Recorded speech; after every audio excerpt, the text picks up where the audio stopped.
سورۃ المعارج انسان کو مادہ پرستی اور عارضی وقت کی قید سے نکال کر اخلاقی بلندی اور کائناتی سچائیوں کی طرف دعوت دیتی ہے۔ پہلا نقطہ، عروج کے راستے، سیڑھیاں۔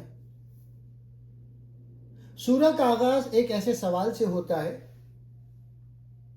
جو منکرین حق تنزیہ طور پہ کرتے تھے کہ وہ عذاب کب آئے گا جس کا وعدہ کیا گیا ہے۔ محمد اسد اس کے جواب میں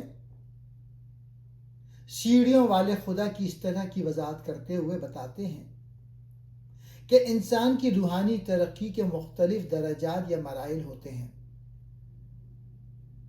اللہ تک پہنچنے کا راستہ یکلخ نہیں بلکہ بتدریج ہے۔ وقت کی حقیقت اور قیامت۔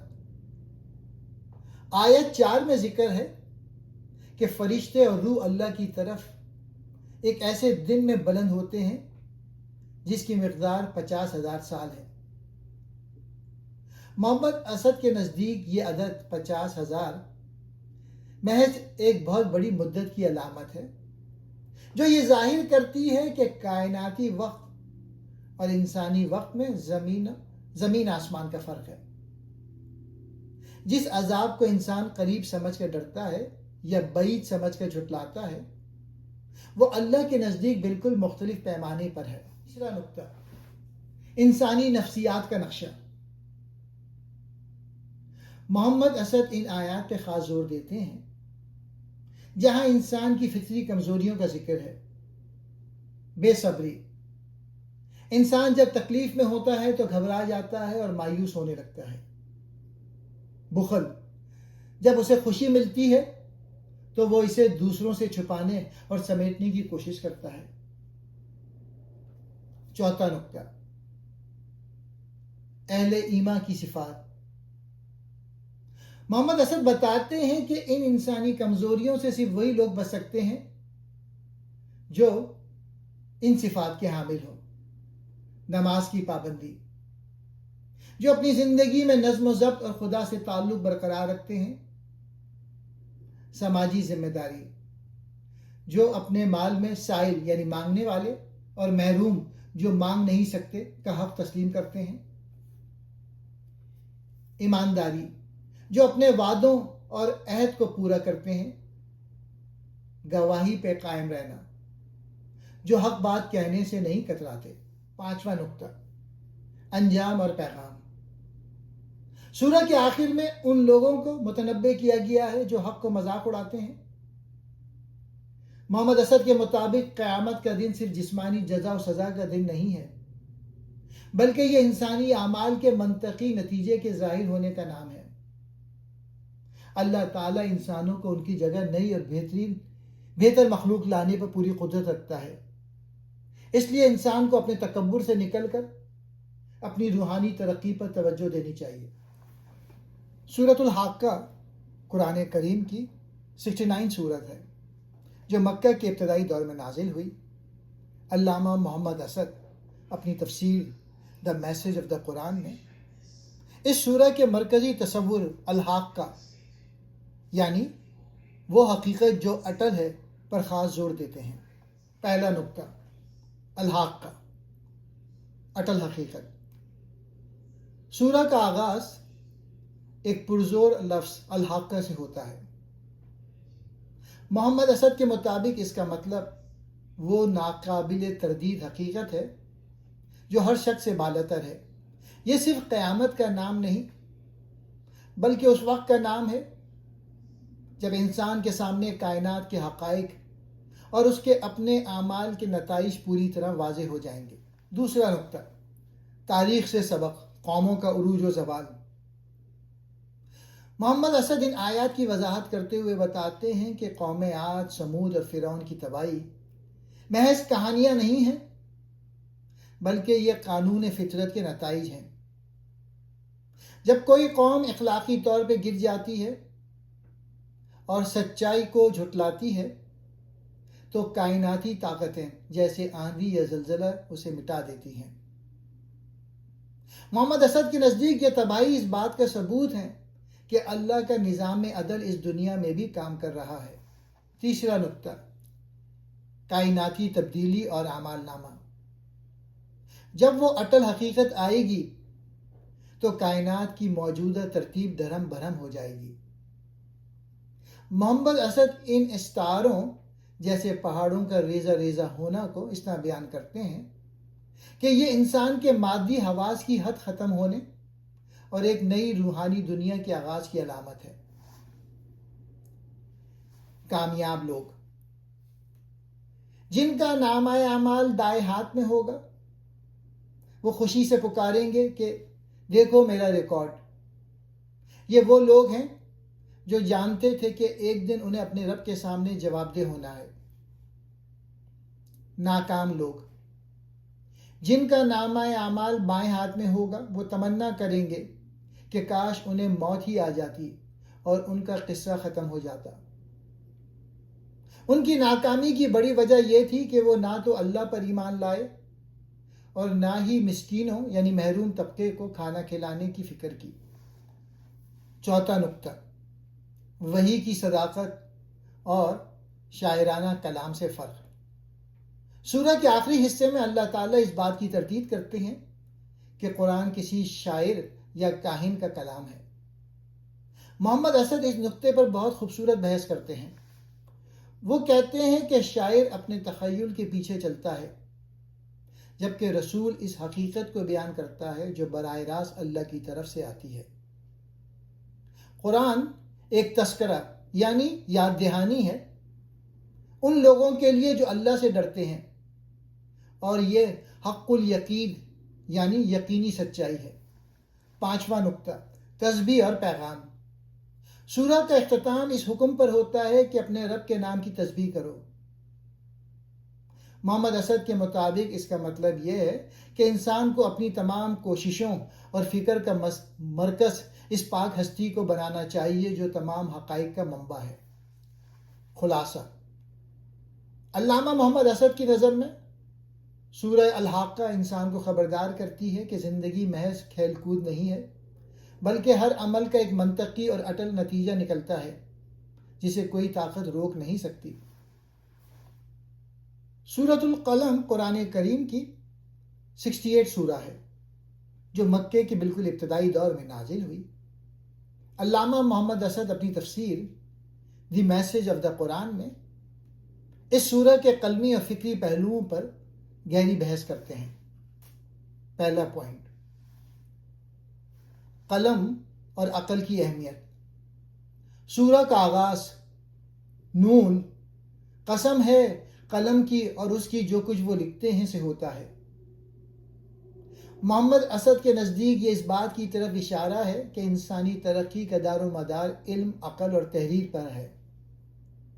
اللہ تعالیٰ قلم کی قسم کھا کر اس وحی کی سچائی ثابت کر رہا ہے جو عقل انسانی کو اندھیروں سے نکالنے آئی ہے۔ دوسرا نقطہ، رسول اللہ کا بلند اخلاق۔ مکے کے کافر نبی کریم کو معاذ اللہ دیوانہ کہتے تھے۔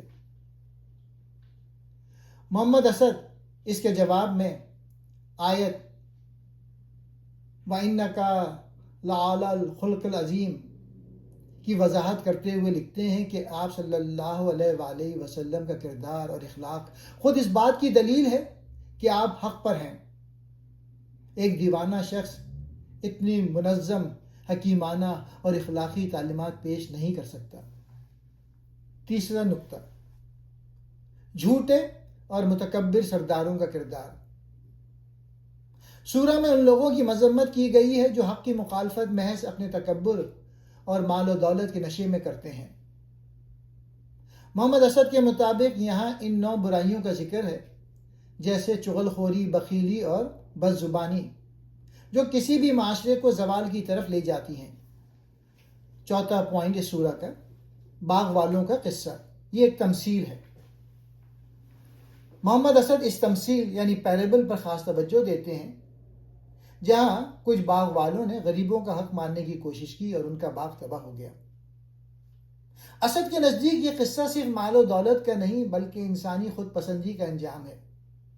جب انسان یہ سمجھنے لگتا ہے کہ اس کی کامیابی صرف اس کی اپنی محنت کا نتیجہ ہے اور وہ دوسرے محروم طبقے کے حقوق بھول جاتا ہے تو اللہ کی طرف سے خاموش آفت اس کے تمام غرور کو مٹی میں ملا دیتی ہے۔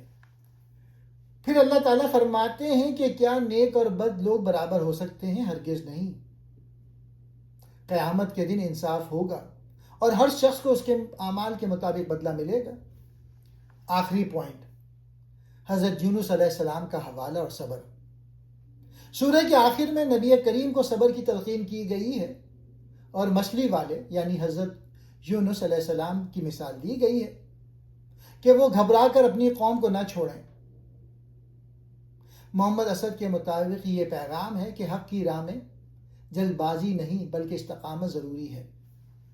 خلاصہ، محمد اسد کی نظر میں سورۃ القلم علم، اخلاق اور سماجی انصاف کا منشور ہے۔ یہ بتاتی ہے کہ اصل طاقت مال و دولت نہیں بلکہ وہ قلم اور عقل ہے جو انسان کو رب سے اور انسانیت کی خدمت سے جوڑ دے۔ سورۃ الملک مکے میں نازل ہونے والی ایک اہم سورت ہے جس کا مرکزی موضوع اللہ کی کامل قدرت، انسان کی آزمائش اور آخرت کی جواب دہی ہے۔ اس سورہ کا مطلب ہے بادشاہی یا اقتدار، یعنی پوری کائنات کی حکمرانی صرف اللہ کے ہاتھ میں ہے۔ یہ قرآن کریم کی 67 سورہ ہے۔ پہلا نقطہ، کائنات پر اقتدار اعلیٰ۔ سورہ کا آغاز اس اعلان سے ہوتا ہے کہ تمام اقتدار اور بادشاہی صرف اللہ کے ہاتھ میں ہے۔ محمد اسد اس کی وضاحت کرتے ہوئے لکھتے ہیں کہ کائنات کا ذرہ ذرہ ایک متعین قانون کے تحت کام کر رہا ہے اور یہ نظام اتفاقی نہیں بلکہ ایک عظیم ارادے کا نتیجہ ہے۔ دوسرا پوائنٹ، زندگی اور موت کا مقصد۔ آیت 2 میں ذکر ہے کہ اللہ نے موت اور زندگی کو اس لیے پیدا کیا تاکہ وہ تمہیں آزمائے کہ تم میں سے عمل کے لحاظ سے کون بہتر ہے۔ محمد اسد کے نزدیک زندگی محض ایک موقع ہے تاکہ انسان اپنی اخلاقی اور روحانی صلاحیتوں کو نکھارے۔ موت اس سفر کا اختتام نہیں بلکہ ایک نئے مرحلے کا آغاز ہے۔ تیسرا نقطہ، کائنات میں ہم آہنگی یا بیلنس۔ محمد اسد ان آیت پہ خاص زور دیتے ہیں جہاں اللہ تبارک و تعالی انسان کو کائنات کے نظام میں غور و فکر کی دعوت دیتا ہے۔ اللہ فرماتا ہے تم رحمان کی تخلیق میں کوئی نقص یا غیر موضوعپن نہیں پاؤ گے۔ اسد کی تشریح کے مطابق ستاروں اور کہکشاؤں کا یہ نظام ایک ایسی ہم آہنگی کا ثبوت ہے جو عقل انسانی کو یہ سوچنے پر مجبور کر دیتا ہے کہ اس کا بنانے والا کتنا عظیم حکیم ہے۔ چوتھا نقطہ، انسانی عقل اور حواس کی ذمہ داری۔ سورہ میں ان لوگوں کا تذکرہ ہے جو جہنم میں ڈالے جائیں گے اور وہ کہیں گے اگر ہم سنتے یا عقل سے کام لیتے تو آج اس آگ میں نہ ہوتے۔ محمد اسد اس نقطے کی وضاحت کرتے ہوئے کہتے ہیں کہ اللہ نے انسان کو عقل اور حواس اس لیے دیے ہیں تاکہ وہ حقائق کو پہچانے۔ جو شخص اپنی عقل کو استعمال نہیں کرتا وہ حقیقت میں اپنے انسانی درجے سے گر جاتا ہے۔ پانچواں پوائنٹ، رزق اور زمین کا سفر۔ آیت 15 میں زمین کو انسان کے لیے مطیع بنانے کا ذکر ہے۔ محمد اسد کے مطابق اس کا مطلب یہ ہے کہ انسان کو زمین پر چلنے پھرنے اور رزق تلاش کرنے کی آزادی دی گئی ہے، لیکن اسے یہ یاد رکھنا چاہیے کہ اصل رزق دینے والا اللہ ہے اور آخر کار اسے اسی کی طرف لوٹنا ہے۔ چھٹا پوائنٹ، غیب پر ایمان اور اللہ کا علم۔ سورہ میں بار بار یہ احساس دلایا گیا ہے کہ اللہ تمہاری پوشیدہ باتوں اور دلوں کے بھیدوں سے واقف ہے۔ محمد اسد بتاتے ہیں کہ ایمان بالغیب کا مطلب یہ ہے کہ انسان اس حقیقت کو تسلیم کرے کہ کائنات کی بہت سی سچائیاں اس کے حواس سے بالاتر ہیں مگر وہ اپنی نشانیوں کے ذریعے ظاہر ہیں۔ خلاصہ، محمد اسد کی نظر میں سورۃ الملک کا اصل پیغام یہ ہے کہ کائنات کا مشاہدہ انسان کو خدا کی پہچان تک لے جاتا ہے۔ یہ سورہ ہمیں بتاتی ہے کہ کائنات میں کوئی چیز بے مقصد نہیں ہے اور انسان کی کامیابی اس بات میں ہے کہ وہ اپنی عقل کو استعمال کرتے ہوئے اپنے خالق کے قوانین کی پیروی کرے۔ سورۃ التحریم قرآن کریم کی 66 سورہ ہے۔ جو مدنی دور میں نازل ہوئی۔ محمد اسد اپنی تفسیر دی میسج آف دا قرآن میں اس سورہ کے ذریعے خاندانی زندگی کے آداب، انسانی لرزشوں اور توبہ کے تصور کو ایک منفرد فکری زاویے سے بیان کرتے ہیں۔ حلال کو حرام کرنے کی ممانعت۔ سورہ کا آغاز نبی کریم کے ایک ذاتی واقعے سے ہوتا ہے جس میں آپ صلی اللہ علیہ وآلہ وسلم نے اپنی ازواج کی خوشنودی کے لیے ایک حلال چیز کو اپنے اوپر حرام کر لیا۔ محمد اسد اس کی وضاحت کرتے ہوئے کہتے ہیں کہ کوئی بھی انسان، یہاں تک کہ نبی بھی، اللہ کی دی ہوئی کسی چیز کو اپنے اوپر یا دوسروں پر حرام کرنے کا اختیار نہیں رکھتا۔ دین میں خود ساختہ پابندیاں لگانا تقوی نہیں ہے، بلکہ اصل تقوی اللہ کی حدود کے اندر رہنا ہے۔ دوسرا نقطہ، خاندانی راز اور اعتماد۔ سورہ میں ایک راز کا ذکر ہے جو نبی نے اپنی ایک زوجہ کو بتایا، مگر انہوں نے دوسری کو بتا دیا۔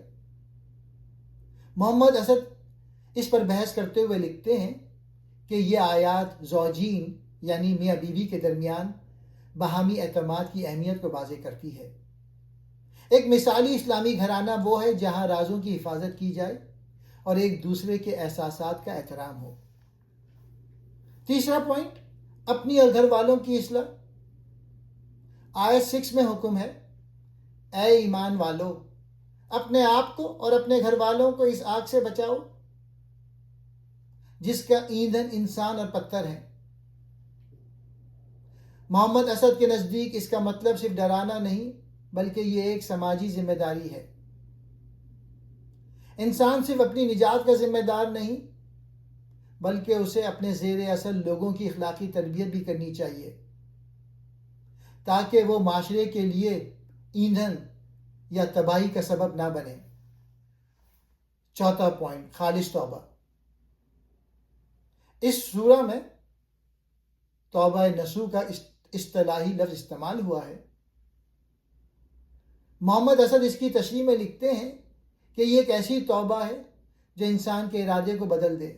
یہ محض لفظی معافی نہیں بلکہ اپنے عمل کی اصلاح اور دوبارہ اس غلطی کی طرف نہ لوٹنے کا پکا عہد ہے۔ پانچواں پوائنٹ، رشتوں پر عمل کی فوقیت، 4 خواتین کی مثالیں۔ سورہ کے آخر میں محمد اسد ان 4 مثالوں پر گہری روشنی ڈالتے ہیں جو قیامت تک کے لیے ایک عالمگیر اصول پیش کرتی ہے۔ نوح علیہ السلام اور لوط علیہ السلام کی بیویاں۔ یہ مثال بتاتی ہے کہ محض کسی نبی کی زوجیت یا کسی مقدس رشتے میں ہونا انسان کو نجات نہیں دلا سکتا اگر اس کے اپنے اعمال ٹھیک نہ ہوں۔ فرعون کی بیوی آسیہ۔ یہ اس بات کی دلیل ہے کہ ایک بدترین ماحول یعنی کفر کے گھر میں بھی رہ کر بھی انسان اپنی روح کو پاک رکھ سکتا ہے اور اللہ کا قرب پا سکتا ہے۔ حضرت مریم، یہ مکمل اطاعت اور اللہ کے کلمات کی تصدیق کی علامت ہیں۔